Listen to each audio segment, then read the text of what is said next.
Good morning, everyone. We're continuing here in the words of the RAMBAM. Hilchos Talmud Torah Perek Gimel. Today is Halacha Yud Beis number 12. Ein divrei Torah miskayomim b'mishemar pe'atzma aleim. The words of Torah will not be miskayim. They will not stay with a person who weakens himself upon the study of those words of Torah. V'loi be'elo shaloim di mitoich idun u'mitoich achilu u'shtia. Nor by someone who learns surrounded by luxuries and achila and eating and drinking. You can't learn when you're in the greatest of comforts in the world, while you have your 16oz latte in your hand and you have the rugelach from your favorite bakery next to you and you're taking a bite after every single word that you learn. Rather, only someone that is willing to kill himself over the words of Torah, and he's willing to inflict pain to his body constantly, meaning he's not going to have all of the pleasures, all the comforts, everything that he needs. He doesn't allow his eyes to sleep and to slumber,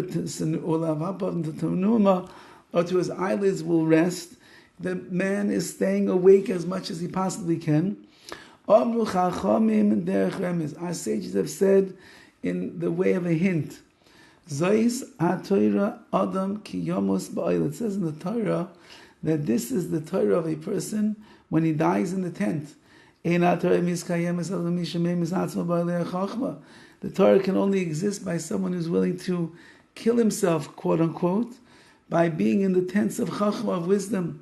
So a person has to be willing to work and work and work and work with no stop, no rest, no food, no drink, no rest, no matter what he needs to be able to learn HaKadosh Baruch Hu's Torah. The Kacham HaShleima B'Chachmasai, this is what Shlomo Melech said in his wisdom, Yisrapis B'yoim Tzar Tzar Koichecha. If a person weakens, so in his study of Torah, that day is a day of great tsar, of great anguish for his strength. Because when you weaken, you're not using your strength to learn Torah. Further he says, my wisdom stood by me. That wisdom that I learned in my anger, so to speak, in the hardships, that's the Torah that stood by me. There is an eternal covenant that has been sealed. Anyone who works hard in their studies inside of the shul, he will not forget it easily. Anybody who learns Torah b'tzina, privately, quietly, he's not looking for fanfare that he should attract the attention of everyone around him. Machkim, he will become wise.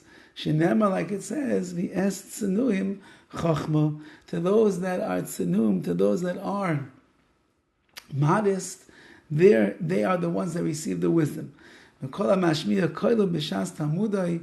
so to anyone whose voice can be heard at the time that he is learning the Talmud, learning Torah, Talmud miskayim biyada, the Talmud will, the Gemara will stay, he will acquire that. But someone who learns quietly, he will quickly and soonly forget his learning. The words, the voice that you give to your learning, that itself is a way in which it awakens and inspires and elevates a person to learn to a higher degree, to a higher level, and it allows that the Torah that they are learning goes deeper into their bones and their kishkas and who they are, and therefore they'll be able to hold on to it. Silence will end up not bringing you the words of Torah deep inside of yourself. So in Mitzvah Hashem, we should be zoiche, as the RAMBAM is saying, that we'll give up, as Shavuos is coming, we're willing to give up a little bit. I don't know if that means you can't eat all the sushi on the night of Shavuos. You can't eat every piece of candy on the night of Shavuos. You can't drink coffee the whole night long with your favorite toppings and your favorite froth and all the sugar. A little bit we have to give up on the night of Shavuos to learn Torah, so that it should be niskayim, that we should acquire it and it should stay by us. All the best.